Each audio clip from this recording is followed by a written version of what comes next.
Olá, pessoal, boa tarde. Aqui é a professora Ana Carolina, de Filosofia, e eu quero falar um pouquinho com vocês sobre cultura, que é o assunto que nós estamos estudando nas últimas semanas aí, tá? Além da leitura, né, que vocês fizeram do roteiro, eu quero comentar algumas coisas com vocês, falar sobre alguns conceitos. Então, vamos lá.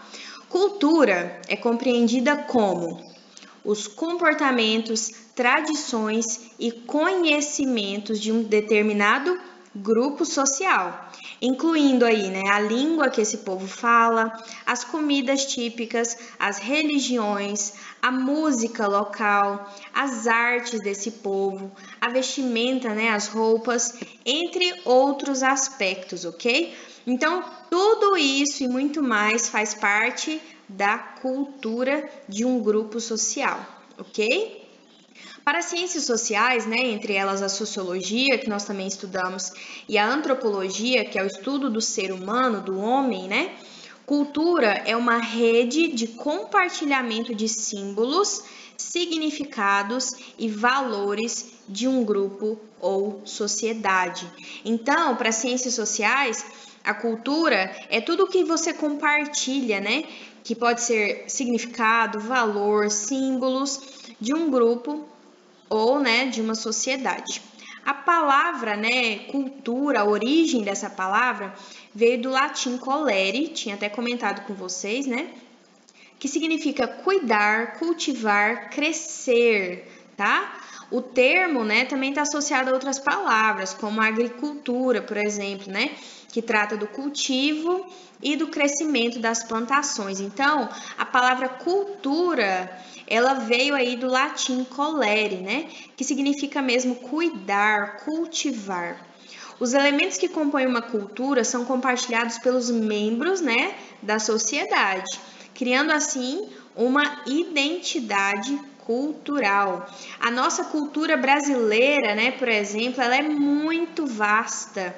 É uma grande mistura, né, gente, de povos aí. E as grandes festas que nós temos, né, uma delas é o nosso carnaval, que vai ser o nosso exemplo daqui a pouco. Nós também temos muita diversidade musical e também somos conhecidos, né, pelo futebol, pelo bom futebol. A cultura também é um mecanismo cumulativo. O que isso quer dizer? Que acumula, né? Então, as modificações são feitas de geração para geração. Então, ali o pai fala para o filho tem outro filho e fala para esse filho, né? Então, a cultura ela vai mudando, ela vai se transformando, né? Ela perde alguns elementos, mas ela também incorpora outros, né? E assim, ela está sempre em transformação. Então, a cultura, ela está em constante transformação, né? E também é impossível falar de cultura sem falar de troca, né? De troca de valores, de um povo para com o outro, né? Então, sempre que nós falamos de cultura, nós também falamos de trocas, ok?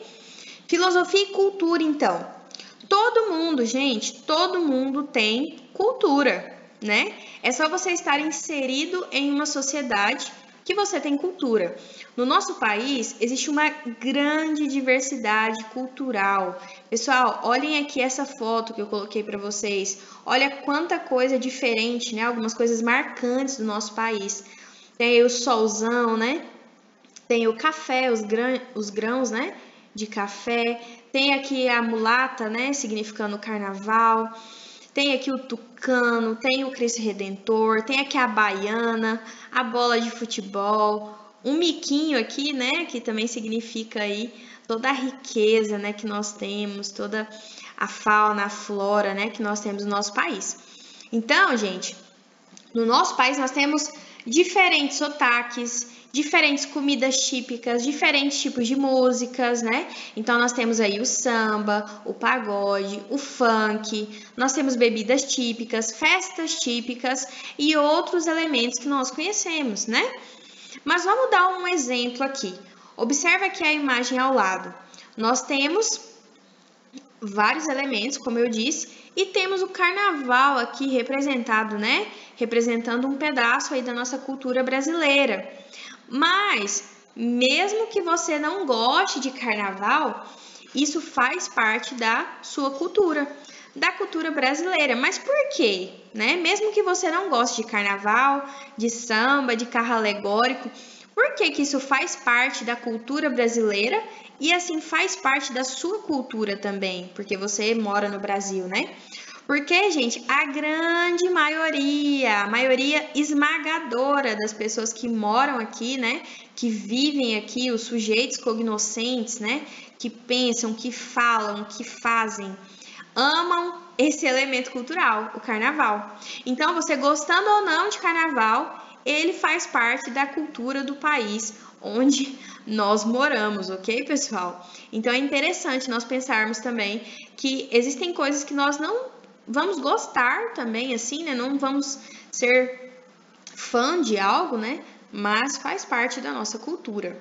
Então, do ponto de vista da antropologia, né? Que é o estudo do ser humano, a cultura é tudo que o ser humano faz, pensa, imagina e inventa, porque ele é um ser cultural. O ser humano é um ser cultural. E no sentido etimológico, né? No sentido da palavra, é o cultivo do ser no seu processo de humanização, tá bom? Então, aí, o que a palavra significa, esse cultivo do ser, ok?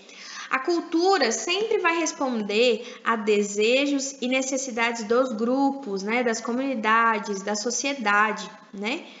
Além de mediar nossa relação com o mundo, a cultura também age como elemento de união entre certo grupo de pessoas que adotam os mesmos usos, costumes e valores. Então, nós temos aí um sentido de pertencimento, nós pertencemos, né, a um lugar, a um grupo, a uma comunidade, né? Além, né, da língua ser igual, a gente também divide vocabulário, sotaque, modos de vida, valores e outras coisas mais, né? Então, além da língua, do mesmo idioma, a gente também divide muitas outras coisas, né? Então, fica fácil a gente entender por que às vezes as pessoas se mudam, né, para outro país, aqui tá errado, para outro país e sentem dificuldade de se adaptar a uma nova cultura, né, que é predominante desse país. E isso não é comum, gente.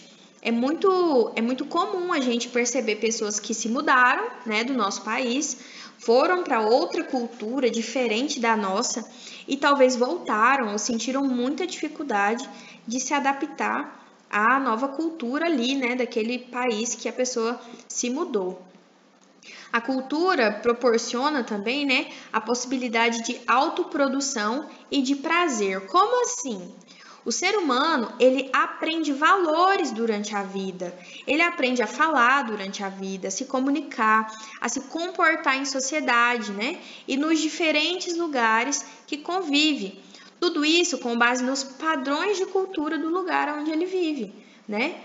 Então, por exemplo, o brasileiro, ele gosta muito de abraçar, né? Tanto que nós estamos sentindo falta desse contato, né? Durante a pandemia. Então, a gente vai aprendendo a agir, a desejar, a criar, né? Então, nós vamos nos construindo dentro do grupo social, né? Que nós convivemos, com a ajuda do coletivo, da sociedade, né? O assunto é muito vasto e nós vamos continuar estudando isso, tá bom? Nas próximas semanas. Nós temos então os elementos da cultura imaterial e os elementos da cultura material. Qual é a diferença, né, desses elementos? Os elementos da cultura imaterial são os elementos de cultura que são abstratos. Por exemplo, os valores, as crenças, os símbolos dessa cultura, a linguagem, né, que compõe esse grupo social. Então, aí nesse grupo nós temos as danças, as músicas, as habilidades, tudo isso entra dentro dos elementos da cultura imaterial. E os da cultura material são os objetos físicos que compõem a cultura desse povo. Então, aqui nos exemplos nós temos as comidas típicas, as roupas, os monumentos, né? Porque nós conseguimos tocar, nós conseguimos comer uma feijoada, né? Que é bem brasileiro, faz parte aí da nossa cultura brasileira. Nós temos também aí monumentos, né? Arquivos, tudo isso faz parte dos elementos da cultura material. E aqui temos a história de Amala e Kamala. Quero ler um pouco dessa história para vocês entenderem a importância da cultura nas nossas vidas. Amala e Kamala eram irmãs, elas já morreram, e elas viveram em uma alcateia na Índia e foram encontradas em 1920. Um grupo, né, de pessoas encontraram essas duas irmãs vivendo com lobos. Então, Amala e Kamala são um exemplo para nós de como é importante viver em comunidade. Amala tinha 1 ano e meio e ela morreu 1 ano depois de ser encontrada. E Kamala, né, sua irmã, de 8 anos de idade, viveu aí até 1929. Ela viveu um tempo a mais, né, do que a irmã. E elas não apresentavam hábitos humanos. Elas tinham um comportamento semelhante aos irmãos lobos, por assim dizer, né? Então, nós vamos ler um pedaço, um trecho aqui de um arquivo, né? Das pessoas que encontraram essas meninas, dessas crianças, e eles falaram do comportamento delas, de como elas viviam, né? Diz assim: elas caminhavam de 4, apoiando-se sobre os joelhos e cotovelos para os pequenos trajetos, e sobre as mãos e os pés para os trajetos longos e rápidos. Eram incapazes de permanecer em pé, só se alimentavam de carne crua ou podre. Comiam e bebiam como os animais, lançando a cabeça para a frente e lambendo os líquidos. Na instituição onde foram recolhidas, passavam o dia acabrunhadas e prostradas numa sombra. Eram ativas e ruidosas durante a noite, procurando fugir e uivando como lobos. Nunca choravam ou riam. Kamala viveu 8 anos na instituição que a acolheu, humanizando-se lentamente. Necessitou de 6 anos para aprender a andar e pouco antes de morrer tinha um vocabulário de apenas 50 palavras. Atitudes afetivas foram aparecendo aos poucos. Chorou pela primeira vez por ocasião da morte de Amala e se apegou lentamente às pessoas que cuidaram dela, bem como às outras com as quais conviveu. Sua inteligência permitiu-lhe comunicar-se por gestos inicialmente e depois por palavras de um vocabulário rudimentar, aprendendo a executar ordens simples. Então, pessoal, olha esse trecho, né, que fala um pouco dessas irmãs, como elas viviam, né, sem terem vivido em comunidade, vivido em uma sociedade, né? Nós somos seres culturais, seres sociais, nós precisamos desse contato uns com os outros, né? Nós precisamos ter uma família, termos amigos, colegas, conhecidos, termos ambiente de convívio social. É muito importante, né, que nós sejamos, né, incluídos em uma sociedade, em uma comunidade, tá bom? Então, essa história foi só para nós percebermos o quanto faz diferença, o quanto é importante para nós vivermos em uma sociedade, aprendermos uns com os outros, indo, né, construindo a nossa identidade social também de acordo com o lugar que nós vivemos, com as pessoas que estão ao nosso redor, com os valores, né, que constituem também aí uma parte da nossa sociedade, ok? Agora, você pode terminar, né, de ouvir agora a explicação e já ir responder o formulário de vocês, que é sobre isso, tá bom? Sobre cultura. Não precisa responder como está aparecendo aí na tela para vocês, é só para o roteiro impresso, tá bom? Essas perguntas que estão aqui. Mas vocês têm o formulário para responder. Então, já termina aqui rapidão, já vai lá e responde, né, o formulário. E se você quiser, né, aprofundar um pouquinho mais sobre cultura, você pode ler nesse link aqui tem um texto, né, sobre cultura. Você pode abrir aí no seu computador, no seu celular e ler, ok? Muito obrigada, valeu. Nós nos vemos na próxima semana aí e vamos continuar os nossos estudos filosóficos e também um pouco mais sobre cultura. Até já!